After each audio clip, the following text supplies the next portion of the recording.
you curious people, and welcome back to Recreate Creative Shed. Delighted to have you back again.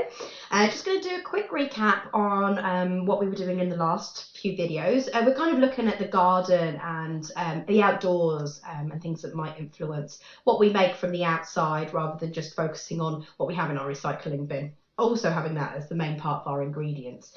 So in the first one I made like a flower out of the packaging that you might be getting in parcels, the little kind of balloon packaging with carrier bags. And then I started making an insect in the last one, but obviously because our videos are quite short, I didn't have enough opportunity or enough time in that video to complete the whole bug. So this is what I've got so far. I did a little bit of making afterwards. I thought it was kind of, so I suggested to use the white stuff for the wings, because they are quite it is quite wing-like, that white plasticky stuff. And then I have used lollipop sticks to hold the wings up to give them that, so it looks like it's flying in motion. I cut 2 little slots either side, stuck the lollipop stick, and then I put some what the Danes like to call elephant snot or white tack, blue tack, just underneath, just to elevate the wings up a little bit. I kind of thought that the blue tack, white tack, elephant snot would be fine underneath in the weather, so when it is raining it will kind of be covered by this plastic stuff and the lollipop stick, so I wasn't too worried about that. I used a bit of double-sided just to go around the body, and then I wrapped it with wool to give it a bit of colour. And then with the legs I found some of this stuff, but you could use anything. I was thinking about maybe cutting the legs off of, or the prongs off of a plastic fork, or you could use kebab sticks, or you could use cocktail sticks, or anything other, or even real sticks, real live sticks from nature. Oh, sorry, I've got a hair in my mouth. Gross.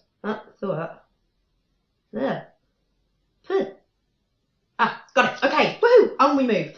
So I just popped 2 little holes into the bottom there, stuck a little bit of glue in, and then stuck the legs in to them, and I wanted them to be kind of like, you know, so the dragonfly could stand up unaided. Or it looks like kind of flying, the legs are flying. And then I decided, I kind of mentioned that maybe sticking glow sticks in. I thought actually glow sticks are kind of hard to get hold of at the moment, or in general, and are they really eco-friendly? Probably not. So I've been moving this set of lights, battery operated lights, from place to place over the last week. And then yesterday it dawned on me, what I might do is stick some lights inside my bottle to make it glow. And I think that looks really, really cool. Down the end, I have caught some freshly grown clouds today and stuck that in first, and then I stuck the lights in afterwards. Actually, I would love to have caught some clouds, but there wasn't a cloud in the sky yesterday. But I did, it actually is this stuff, which I like to think is like clouds. And this is just the filling from a pillowcase, a pillow that I've used there. So in order to have the battery pack outside, I just cut a little slot like that and then put the lid back over the top. And the reason I did that is because I wanted the battery pack to be a little bit easier. I didn't want to stick it to the body because it kind of takes away from the shape. But I am going to add an extra bottle onto the back, or an extra something, maybe like a yogurt carton or something like this, to put the battery pack inside, maybe disguise it up with some more clouds or something, maybe put a bit of sparkle in there, and then you'll be able to turn it on and off, and then suspend it, hang it on a piece of string so it looks like it's flying. And you could either hang this in your window at home, or potentially you could maybe leave it for people in the park if you felt that way inclined. Anyway, this video is going to be a little bit longer than usual because it's taken me a while to go through the bug that we just made, and also because I had the hair in my mouth, that wasn't very helpful. But I wanted to talk a little bit about, so we've made our flowers for the garden, whether our garden's indoors or outdoors. We've made bugs, but we need to give the bugs and maybe the birds something to eat. So I was thinking about using the milk carton for a birdhouse. So what I would recommend doing is, you can cut out your doorway or design any way you want, but I would think maybe if you painted it or covered it in paper or something else to kind of put your design on first, and then cut your windows and doors out afterwards. Or you could do it like I've just done it here, where I've cut a flap. Now the birds will need something to sit on, so I was thinking you could use the door that you've cut Or you could use a lollipop stick again, but giving them something to sit on. Or you could put a little hole at the bottom, put a kebab stick or a chopstick or something all the way through to the other side, have a door on the back and the front. When I pulled open the corners of this milk carton, actually this milk carton doesn't even need that, but you can see it's almost like the roof of the house, almost, and that's kind of the same thing as well there. So you could put lollipop sticks or something in your design to make it look like a roof, a bit more like a roof. But there are loads and loads and loads of ideas online for making bird feeders out of milk cartons. So you could look that up yourself to get some inspiration for how you might let your birds dine.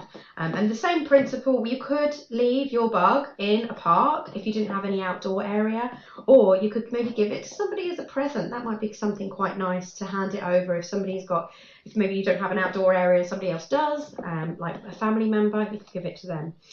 I also was thinking of, so I've got this eco brick, which I haven't finished, and I love the colours, which were from flowers. So I started this eco brick off, and this cellophane that was inside was from a bunch of flowers.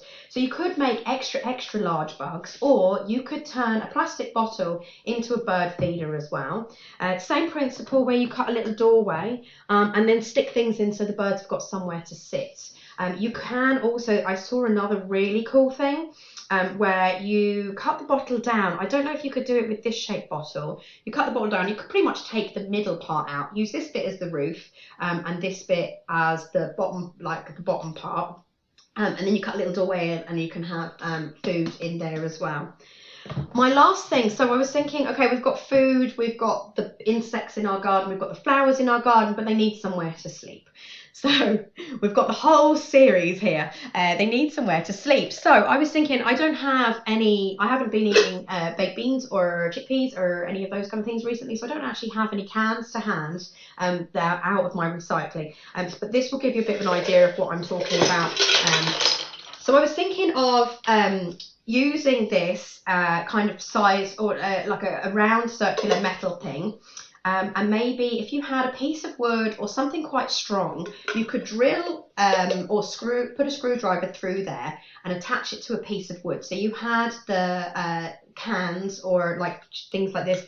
Maybe you could even use potentially plastic, or another idea might be, if you buy any herbs from the supermarket, you might have little plant pots like this that you might have never used before. So you might screw them in to your bit of board, so it makes different size abodes for our different animals or insects, and have maybe, I don't know, 5 of those, and then make a little roof out of a piece of wood or a piece of plastic. I'm thinking of things that can be waterproof for the outdoors. So you can have your little roof with your different circles, and then you could either put little things inside if you wanted to attract insects, so making like a bee hotel on the principle of that, or if you wanted to, you could do the same kind of thing with the kind of feeding of the birds and stuff like that. So I hope that was enough food for thought for you. We like to give you starting points and then see what you come up with. We just want to say also thank you so much for all of your really positive feedback. I'm getting a bit teary. Thanks so much for all your positive feedback. It's really nice to know that so many people are interacting with our videos and watching them and passing them on, and we really appreciate that. It also gives me the zhuzh to keep going, because obviously it's quite tricky when you're on your own and you don't quite know how they're being received. So thumbs up to you guys. Thanks a mil, and I hope you're all doing all right. On to the next video. See you later.